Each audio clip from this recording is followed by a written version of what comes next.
Hoy cumpleaños Manu Chao y por eso nos ayuda la música de Manu Chao, este intérprete, compositor, músico, multiinstrumentista, toca muchos instrumentos Manu Chao, bueno, ex de Mano Negra, hoy nos ayuda a poner la mañana en camino. Y quien cumplió años hace poquito es José Artigas, el 19 de junio, y para hablar justamente de Artigas y lo que significa y sigue significando para nosotros, Marcia Collazo en su columna Por los Caminos de la Historia. Buen día, bienvenida Marcia.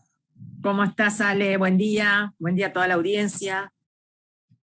Yo decía más temprano, creo que alguna vez lo hemos hablado contigo, resulta que vos, no me digas el año, pero ¿qué fecha cumplís años? 13 de marzo. Bien, yo cumplo, ahora nomás, el 29 de junio. Ah, ¿Vos ¿Cómo? No, cáncer. Ah. Cáncer. Arranca el 21, justamente arranca hoy, creo. Ya a partir de hoy o de mañana ya los nacidos somos de cáncer. Pero te decía, vos tenés fecha de cumpleaños. Yo tengo fecha de cumpleaños. Por nuestra fecha de nacimiento, porque recordamos nuestra fecha de nacimiento. ¿Y por qué Artigas no tiene una fecha de nacimiento y tiene una fecha de natalicio? No sé, yo siempre lo tomé como el cumpleaños, ¿eh? Fíjate que como profesora de historia me pedían, el otro día justo me encontré con una exalumna, yo me encuentro con exalumnos por todos lados, eso es una de las cosas más hermosas de ser docente, ¿no?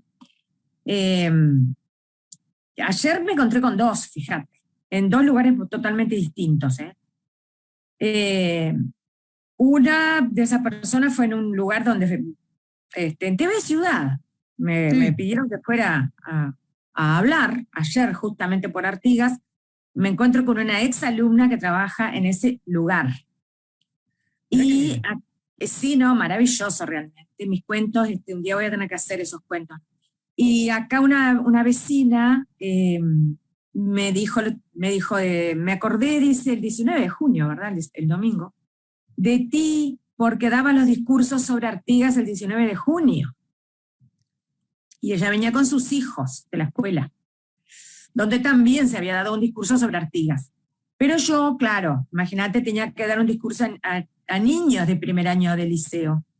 Y vos te tenés que adaptar a tu auditorio. Eso es una de las primeras reglas de la teoría de la argumentación, de la filosofía de la argumentación. Y yo de una manera intuitiva me daba cuenta de que era así. Y bueno, y empecé un poco a seguir por esa senda.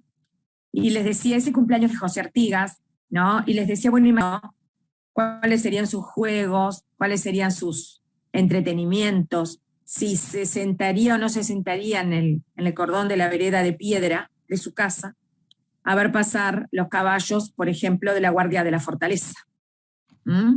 Cosas por el estilo.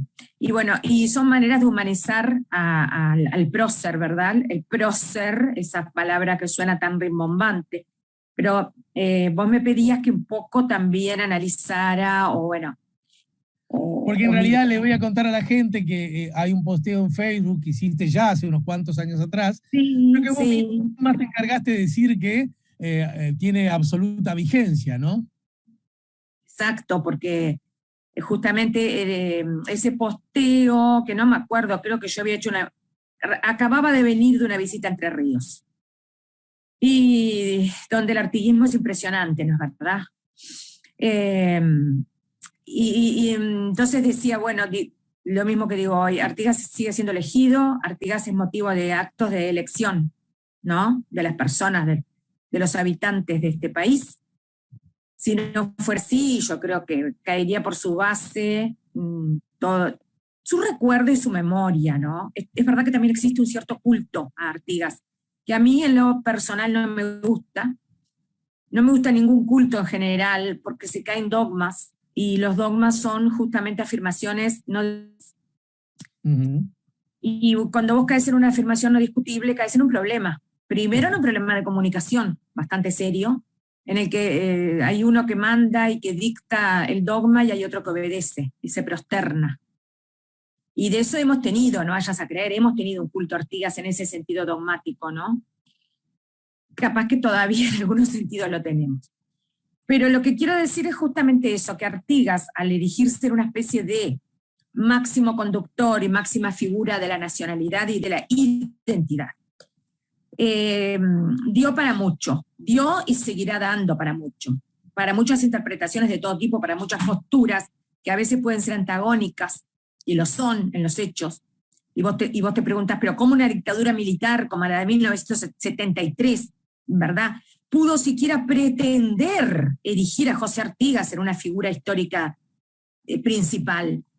No podía, pero no podía por los mismos documentos del ideario ortiguista. Recordemos las instrucciones de 1813, ¿verdad?, en donde creo que la norma número 18, ¿verdad?, si mal no recuerdo, si no me falla la memoria, dice: el despotismo militar será precisamente aniquilado con paz constitucionales que aseguren inviolable la soberanía de los pueblos. Me lo sé de memoria, obviamente, ¿no?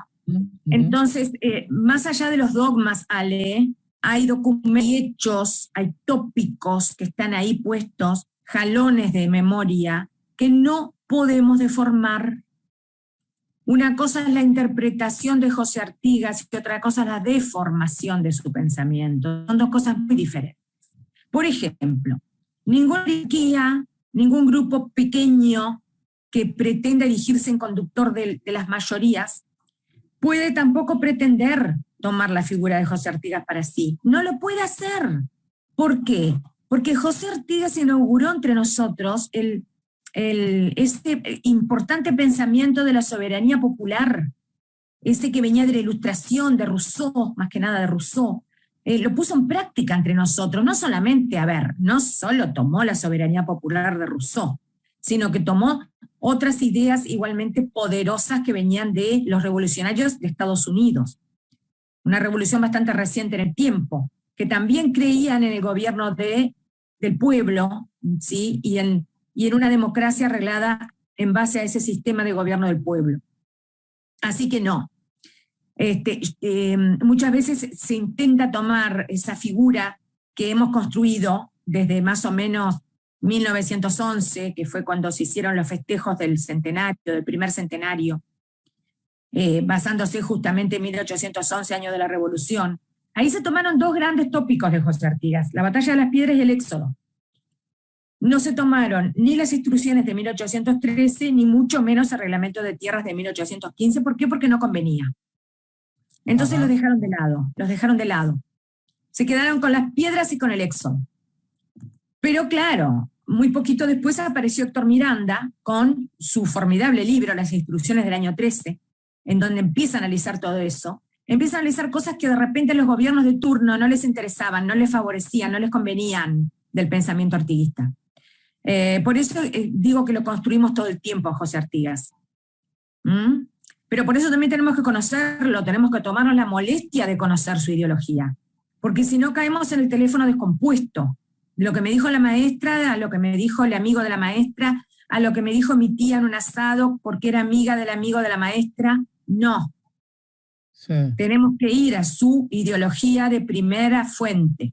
Ahora, sobre este tema, le pregunto, ni hablar a la historiadora, pero también le pregunto a la escritora, de algún modo los héroes nacionales, los próceres, como señalaste hoy, esas figuras, entre comillas, unánimes, que sirven a los colectivos para tener un punto en común, a pesar que los colectivos de una república, de una nación, por definición tienen intereses distintos, muchos de ellos complementarios, pero muchos de ellos definitivamente opuestos.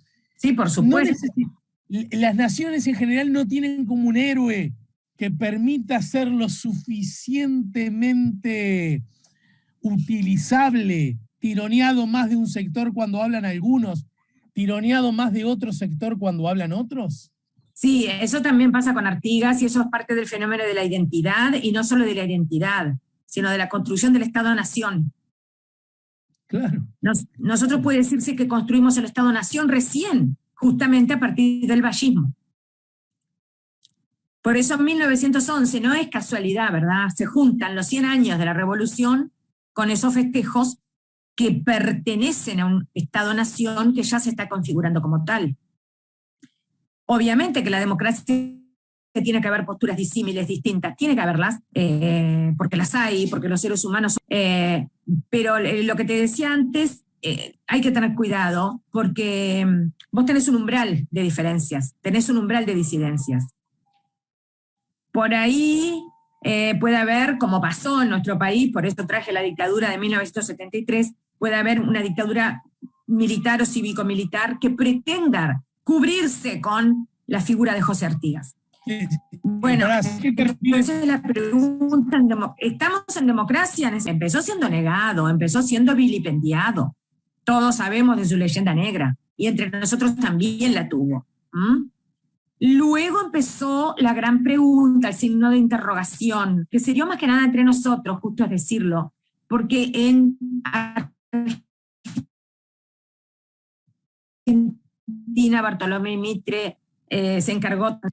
Y bueno, llegamos a, yo te diría el jalón, es Carlos María Ramírez, 1884, cuando tira la pelota y dice, bueno, vamos a acordarnos de este hombre, cuyos restos descansan por ahí tirados en cualquier lado, pues a esa altura creo que los habían llevado al Panteón Nacional. Se acordaban muy poco de él. Y le contestan desde Buenos Aires, fíjate, en un artículo del diario Sudamérica, el bandolero Artigas. No, o sea, aquello era terrible, la diatriba. Hasta que, como te digo, empieza el proceso vos podrías decir de reivindicación. Yo te diría de reconstrucción y de construcción a secas, también. Pero no podemos perder de vista el ideario de José Artigas, porque si no estamos elaborando una figura de éter, un espejismo, o si se quiere, una gran mentira. Yo sé que eso pasa con muchos personajes históricos, de los cuales al final se pierde prácticamente todo eco, y terminan sucesivas interpretaciones. Ojalá que no pase con Artigas, ojalá que siempre el cable a tierra sean sus ideas, sobre todo sus ideas en lo social y en lo político, que fueron muy poderosas, ¿no? Mirá, esa frase de que los más infelices sean los más privilegiados, te aseguro que sigue siendo revolucionaria, y la historia lo confirma. Bien. Bueno, buenísimo. La semana pasada pará, a propósito, alguien me pregunta a propósito de tus cursos, mi querida. Sí, ahora viene el segundo curso, que va a ser sobre Pedro el Grande y Catalina la Grande de Rusia, y sus vínculos con Ucrania. Y bueno,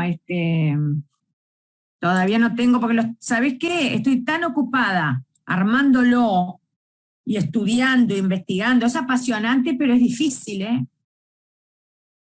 Así que no sé, Ale, creo que las 2 primeras semanas de julio va a ser, que la audiencia en todo caso, si le resulta interesante la idea, que lo vaya anotando como tentativo, porque... Déjame recordarte que las 2 primeras semanas de julio muchas familias ven modificados sus las vacaciones. Te lo digo porque de pronto eso juega a favor o en contra, eso no lo sé, pero tenés que tenerlo en cuenta. No, tenés razón, me encanta que tengamos esta conversación al aire, porque indica también, claro, que uno tiene que irse adecuando a las circunstancias históricas, ¿viste? Claro, como dijiste, como le dijiste hace un rato, uno cuando tiene que elaborar su discurso tiene que pensar en su auditorio. Totalmente, y tenés mucha razón, así que lo voy a poner para las 2 últimas semanas de julio, ¿sí? Me parece que es mejor, sí. Te diría que sí, como amigo te diría que sí. Vamos a hacerlo así entonces, pero es apasionante, mirá, ya vi, por supuesto, una serie brutal que recomiendo a la audiencia, Pedro el Grande, en tres partes, con Vanessa Redgrave y con Omar Sharif, nada menos. Una serie formidable sobre Pedro el Grande. Hasta vi la película de Erzú Uzalá, que no tiene nada que ver, dirás vos, ¿no? Porque es del siglo XX. Pero tiene algo que ver, porque Erzú Uzalá era un descendiente de los tártaros, en la taiga, que en ruso se dice taiga. Bueno, como ves, estoy muy metida, siempre hago lo mismo, me meto demasiado cuando investigo algo. Pero bueno, es lo que a cada uno le apasiona, ¿verdad? Bueno, te dejo un beso bien grande, mi querida amiga, y te invito a que nos reencontremos la semana próxima, ¿sí? Bueno, un abrazo a toda la audiencia y a ti.